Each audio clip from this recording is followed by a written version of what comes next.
मुस्लिम law में marriage को निकाह बोलते हैं और मुस्लिम लॉ में मुत्ता मैरिज करके भी एक मैरिज होती है और डाइवोर्स तो मुस्लिम लॉ में बहुत तरीकों से दिया जा सकता है।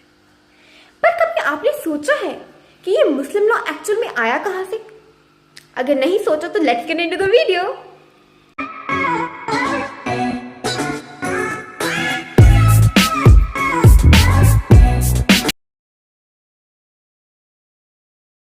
हेलो एवरीवन, तो जैसे कि आप सबको पता है, आज हम लोग मुस्लिम लॉ का बैकग्राउंड डिस्कस करने जा रहे हैं कि बेसिकली ये मुस्लिम लॉ आया कैसे।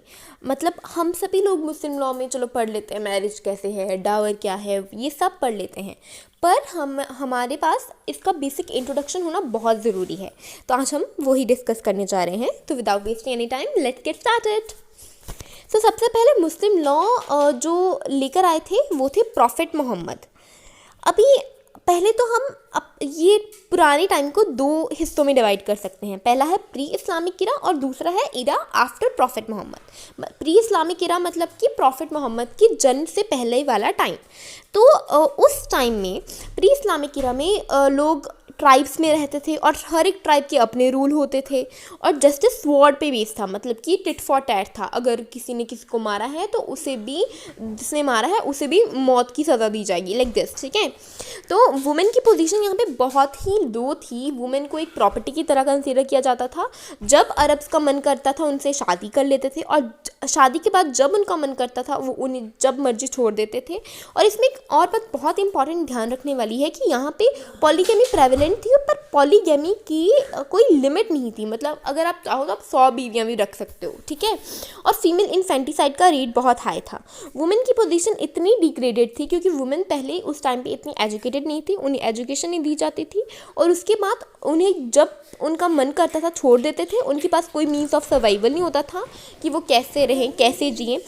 तो प्रॉफिट मोहम्मद जब आए तो इन्होंने बहुत सारे काम ऐसे किए जिससे वुमेन की पोजीशन को अपलिफ्ट किया जाए, जो हम आगे पढ़ेंगे।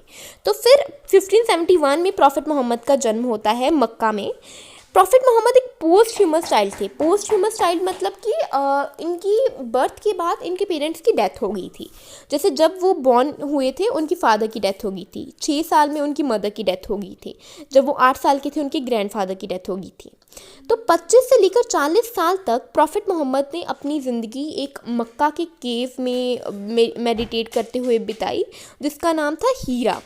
और इस केव में ही उन्हें इनलाइटनमेंट मिली थी।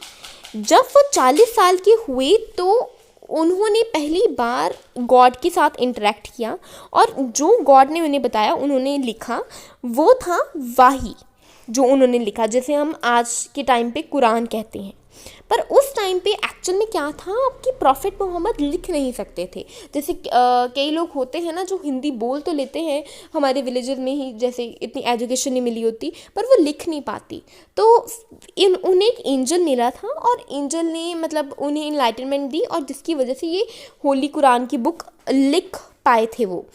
ठीक है, तो उसके बाद जब मक्का के आइडोलेटर को पता लगा, आइडोलेटर जो कि मूर्ति पूजा में विश्वास रखते हैं, तो उन्हें बहुत बुरा लगा और उसकी वजह से, उनके ऑपरेशन की वजह से प्रॉफिट मोहम्मद को मक्का छोड़ के मदीना आना पड़ा। और मदीना में इनका जो ये कवर किया इन्होंने डिस्टेंस, इसे हम हिजरत बोलते हैं। ठीक है, अब मदीना में जब आए इनके फॉलोअर्स बहुत इंक्रीज़ हुए, पॉलिटिकली ये बहुत पावरफुल बन गए और जब ये पॉलिटिकली पावरफुल बन गए तो उन्होंने मक्का के चीफ को अटैक कर दिया। ठीक है, और फिर वो मक्का में अभी जब वो पहुंच गए तो उन्होंने बहुत सारी, जैसे मैंने आपको बताया, बहुत सारी ऐसे काम किए जिसकी वजह से उन्होंने वुमेन की पोजीशन अपलिफ्ट की। सबसे पहले तो उन्होंने हस्बैंड की आर्बिट्ररी पावर्स को लिमिट कर दिया। जैसे पहले जब मन करता था छोड़ देते थे, ऐसा आप नहीं रखा। अभी पॉलीगैमी भी 4 वाइफ तक लिमिट कर दी कि 4 से ज़्यादा कोई वाइफ नहीं रख सकते आप। और उन्होंने इसके अलावा बहुत सारी चीज़ें की जिससे वुमेन की पोजीशन को अपलिफ्ट किया जाए। और फिर वो खलीफा बन गई। खलीफा होता है रिलीजियस और पॉलिटिकल हेड मुस्लिम्स की। ठीक है, अभी उनकी डेथ होगी 62 की एज पे। अभी डेथ के बाद ऑब्वियसली सबसे इम्पॉर्टेंट क्वेश्चन ये आ रहा था कि अभी नेक्स्ट खलीफा कौन बनेगा। अभी बहुत ही इसमें आर्ग्यूमेंट्स हो रहे थे कि कौन बनेगा। तो एक उनका फ्रेंड था अबू बकर, जिनकी डॉटर आयशा के साथ प्रॉफिट मोहम्मद का निकाह हुआ था, जिनके साथ उनकी मैरिज हुई थी। और प्रॉफिट मोहम्मद का कोई सन नहीं था, उनकी सिर्फ एक डॉटर थी जिसे फातिमा जिनका नाम था। अभी वही क्वेश्चन आ गया कि who will become the next खलीफा। तो अभी यहाँ पे दो सेक्ट इन्वॉल्व हो जाते हैं। अभी ये सेक्ट्स बहुत ही इम्पॉर्टेंट हैं क्योंकि इनसे ही हमारे शिया और सुन्नी निकलेंगे, ठीक है। तो एक सेक्ट ने कहा कि अली ही बनना चाहिए क्योंकि अली ब्लड रिलेशन में है।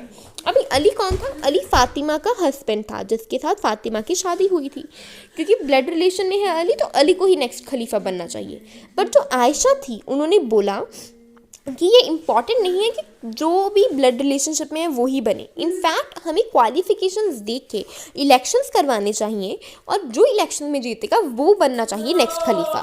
तो अकॉर्डिंगली इलेक्शंस हुए और अबू बकर जो था वो नेक्स्ट खलीफा बने, ठीक है। अबू बकर जो कि उनके फ्रेंड थे, जो कि आयशा के फादर थे, ठीक है। फिर अभी अबू बकर के बाद उस्मान बने। पर अभी उस्मान के वक्त जो अली था, अली ने उस्मान का मर्डर कर दिया और अभी अली के भी अब अली बन गया हमारा खलीफा। अब अली के भी दो सन थे, हसन और हुसैन, ठीक है। अभी हसन और हुसैन जब थे तो हसन ने अली का मर्डर कर दिया। तो इस तरह से ये इन दोनों सेक्ट्स में वो तनाव चलता रहा। तो हमारे पास जो ये वाला सेक्ट था जो बोल रहा था कि ब्लड रिलेशन में होना चाहिए, ये बन गया हमारा शिया ग्रुप। और जो ये वाला था आयशा वाला ग्रुप जो बोल रहा था इलेक्शंस पे होना चाहिए, वो था सुन्नी। तो एक बार मैं फिर रिपीट कर देती हूँ कि जब अबू बकर बनेंगे, उस्मान ये सब बन गए, तो सुन्नी ग्रुप तब तक डोमिनेट कर रहा था। पर अली ने जो उस्मान था उनका मर्डर कर दिया। अभी अली के दो बेटे थे, हसन और हुसैन। अभी हसन ने खलीफा बनने के लिए अली का मर्डर कर दिया, ठीक है। और फिर हसन का मर्डर कर दिया मुआवरा ने। तो ऐसे ही इनकी वो फाइट्स चलती रही, मर्डर चलते रहे। तो आज तक भी शिया और सुन्नी में बहुत ही डिफरेंस ऑफ ओपिनियन रहा है, ठीक है। तो आज तक भी इनकी अच्छे से बनी नहीं है। फिर अभी हम आते हैं कि इंडिया में ये मुस्लिम लॉ कैसे आया। ये तो हमने थोड़ा बैकग्राउंड ले लिया, पर इंडिया में कैसे आया? जो बाबर थे, बाबर ने इस्टेब्लिश किया था, जिन्होंने मुग़ल एम्पायर भी इस्टेब्लिश किया था, वो वाले बाबर, ठीक है। उन्होंने इस्टेब्लिश किया था इधर। तो इन्होंने साइकोलॉजिकली पीपल को अपने मुस्लिम रिलीजन के बारे में बताया, क्योंकि जब वो वहाँ पे आ गए थे तो उन्होंने ऑब्वियसली उनका राज था, तो अपने राज में उन्होंने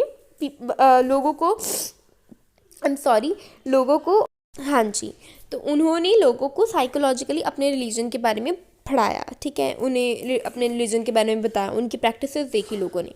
पर जब ब्रिटिशर्स आए इंडिया में, फिर भी ब्रिटिशर्स ने भी कोई इनकी पर्सनल लॉ में किसी में इंटरफेयर नहीं किया। पर ब्रिटिशर्स ने काम क्या था, वो क्या था कि सेकुलर लेजिस्लेशन बना दी थी। अभी सेकुलर लेजिस्लेशन वो लेजिस्लेशन थी जो कि इरिस्पेक्टिव कि अगर कोई बंदा हिंदू है या फिर कोई मुस्लिम है, इरिस्पेक्टिव ऑफ दिस थिंग वो दोनों पे अप्लाई हो रहा था। जैसे कि अभी इस्लामिक क्रिमिनल लॉ आईपीसी ने रिप्लेस कर दी थी। तो इसी चीज़ों से तंग आके 1937 में मुस्लिम ने अपना लॉ बना लिया था, पर्सनल लॉ, उनके पर्सनल मैटर्स को लेजिस्लेट करने के लिए, ठीक है। और आज तक भी मुस्लिम्स उनसे ही गवर्न होते हैं। तो बेसिकली ये था हमारा मुस्लिम लॉ कैसे इस्टेब्लिश हुआ, कैसे पर्सनल लॉ आया। और एक और बात, मुस्लिम्स को ना बेसिकली दो कैटेगरी में डिवाइड किया जाता है। जो हज, मक्का, मदीना ये वाले मुस्लिम्स होते हैं, ये अपने आप को बहुत सुपीरियर मानते हैं। बट अदर देन दिस जो पाकिस्तान, बांग्लादेश वाले मुस्लिम्स होते हैं, ये इनको कंपैरेटिवली इन्फीरियर माना जाता है बाय दीज मुस्लिम्स, ठीक है।